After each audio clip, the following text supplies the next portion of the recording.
Hi, welcome to Logic Pro Lab 1. In this lab, I will show you how to create a session file for Logic and also the instrument track. So first of all, let's open Logic. Now bring your cursor to Finder, then click on Applications. Now click on L, then scroll down until you find Logic Pro X. You can double click on this icon, or you can also right click on the mouse and select Open.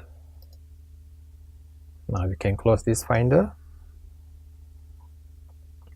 Now usually by default Logic will create a new sessions and auto select an instrument. Now here you see it's selected Afro-Cuban upright piano. But before that, I want to show you how to create a new sessions without having this one. So let's close this one first. Then you go to File. You have two options. You can choose New or New from Template. Usually I'm using the New from Template because it already auto-created the different kind of tracks that we need. There's also a shortcut to do that. As you can see over here, if you want to create a new session file without using the template, we will press Shift Command N.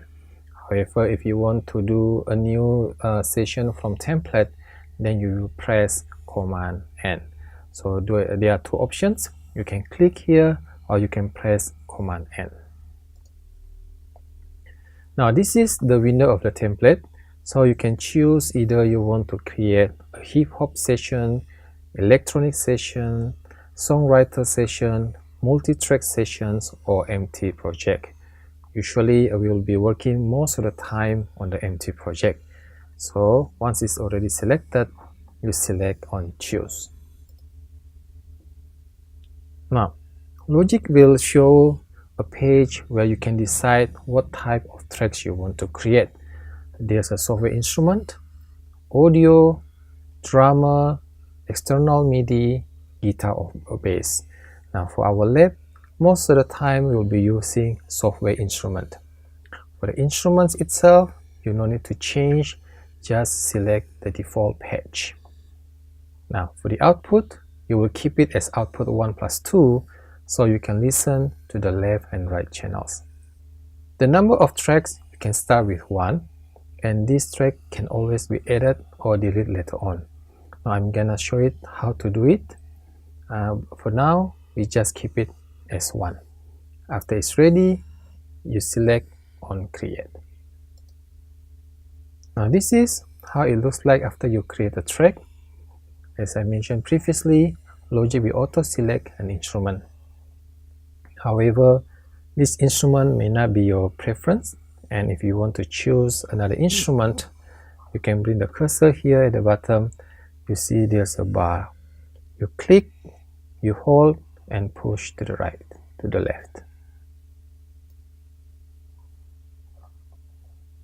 Now, there are a few different kinds of instruments, either bass, drum kit, electronic drum kit, guitar, mallet, orchestra, piano, and etc.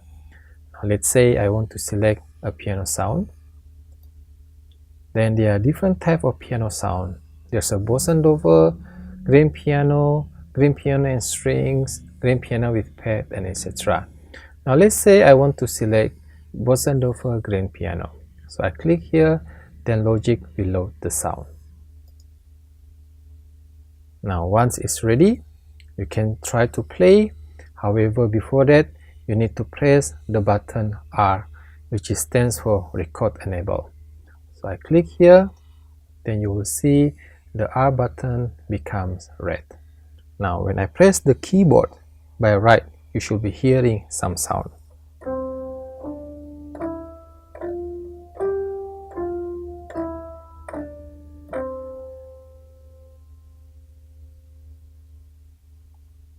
Okay, now you hear some notes. That means the connections between your keyboard and Logic, it works fine.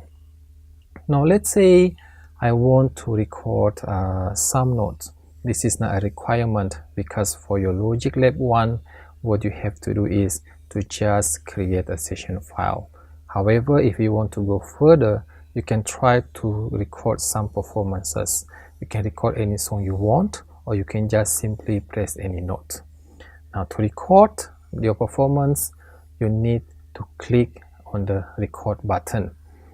Before you do that, you may want to consider to record your performance by using a click track, or sometimes people say as a metronome. Now, how can you find the metronome? The metronome basically is located at the right over here.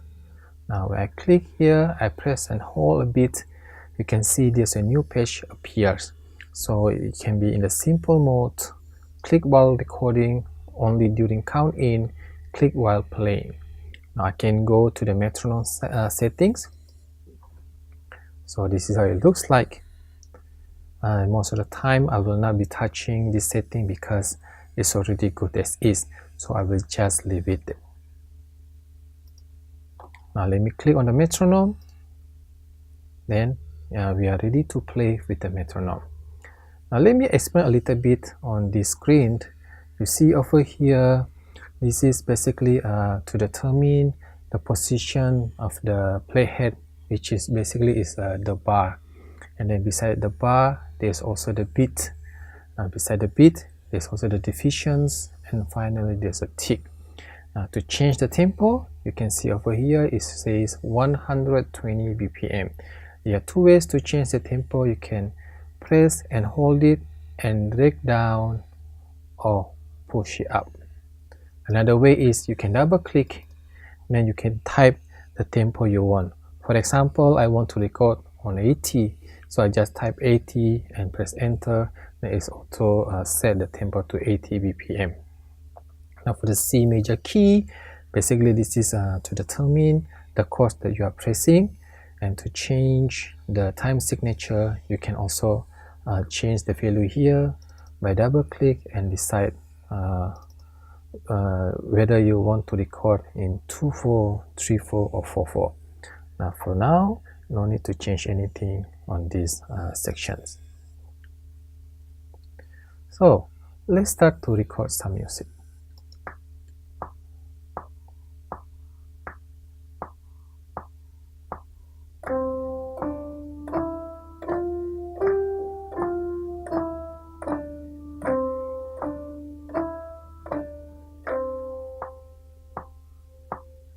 Okay, let's say I finish. I can press the stop button.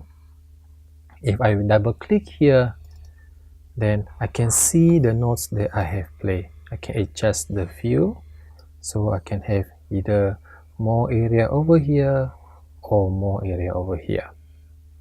Now you see, these notes are the notes that I have pressed just now. Now I click the mouse over here, I can hear the note C.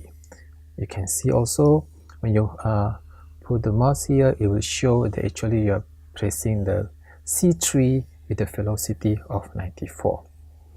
As a human, usually most of the time when we play, it can be difficult to maintain the tempo steady or play right to the grids. So how can you fix this problem? Basically, Logic has functions called as quantizations. Now, how can you apply quantizations? You just have to bring the cursor here, you select all, then you bring the cursor here. Now, for the quantizations, you will select what is the value of the smallest note. Now, in this song, basically, the value of the smallest note is just a quarter note. So I will click on the quarter note, and you will see that some notes will move, and it's just auto adjust in time with the grid. Now let me click on the quarter note. Now you can see the notes has moved, and currently all the beginning of the notes is just nice at the beginning of the grid. Now let's play.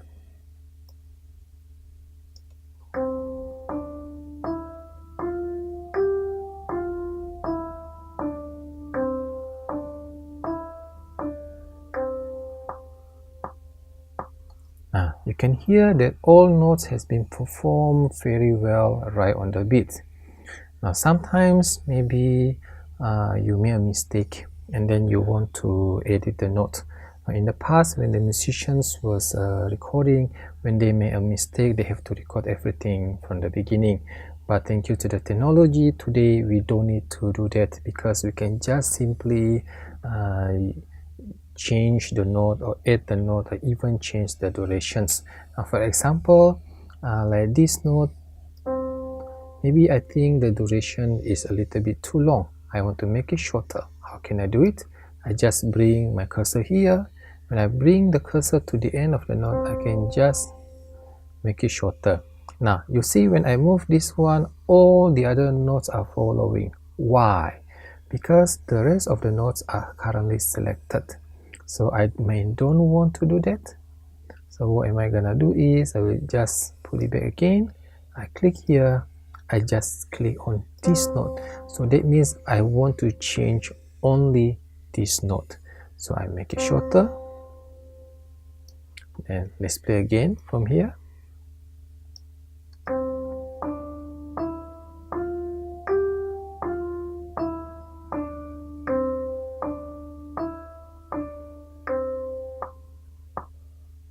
Now you can hear the notes become shorter. Now if I want to adjust the length of the note, I can just bring the cursor here and I can adjust. Now let's say I want to change this note, instead of this C, but I want to make it like E. So I can just click and hold, push, push, push and push. See, I can move to the next note without have to replay again. Now let's listen from the top.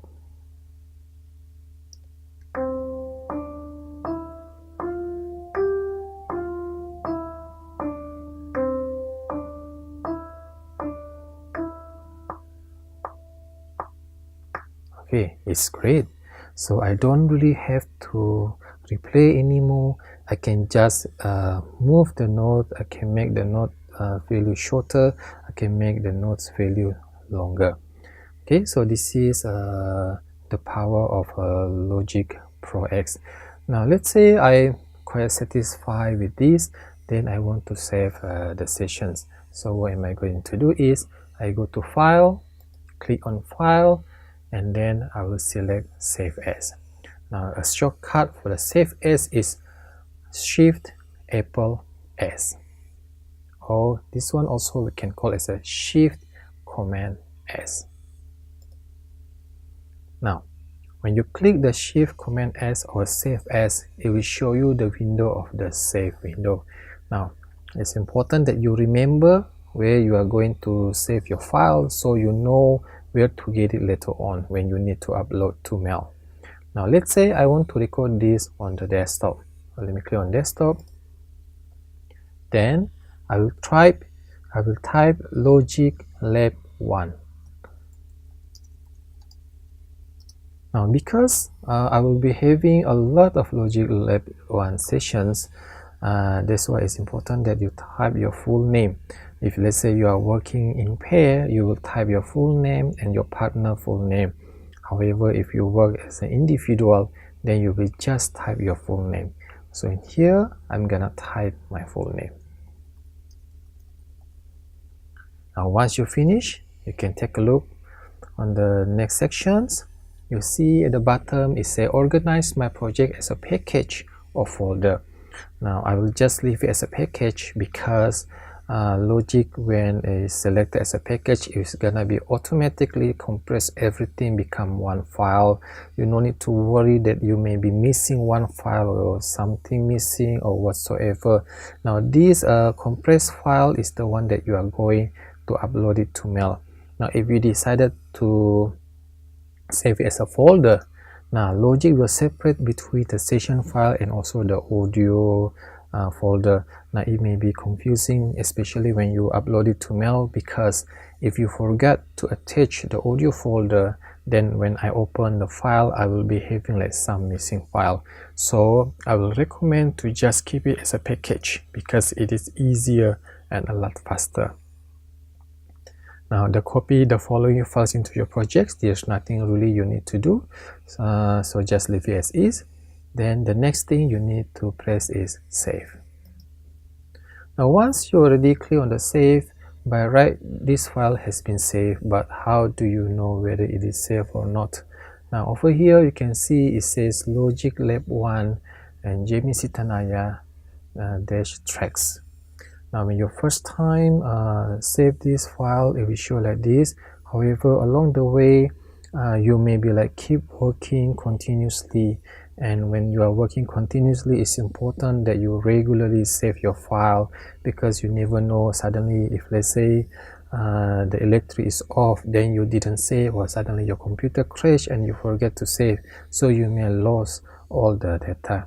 That's why it's always good to save your session regularly. Now besides saving your session regularly, don't forget to also backup your session into an external drive, so if something happened, the session crashed, or you accidentally deleted, you always have a backup. Now the next one, I'm gonna show you how to upload the file to mail.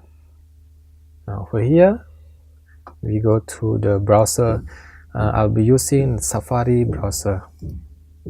I'm currently in music and music technology mail, so I will go here. You see it says online quizzes and Logic Pro Lab submissions individual.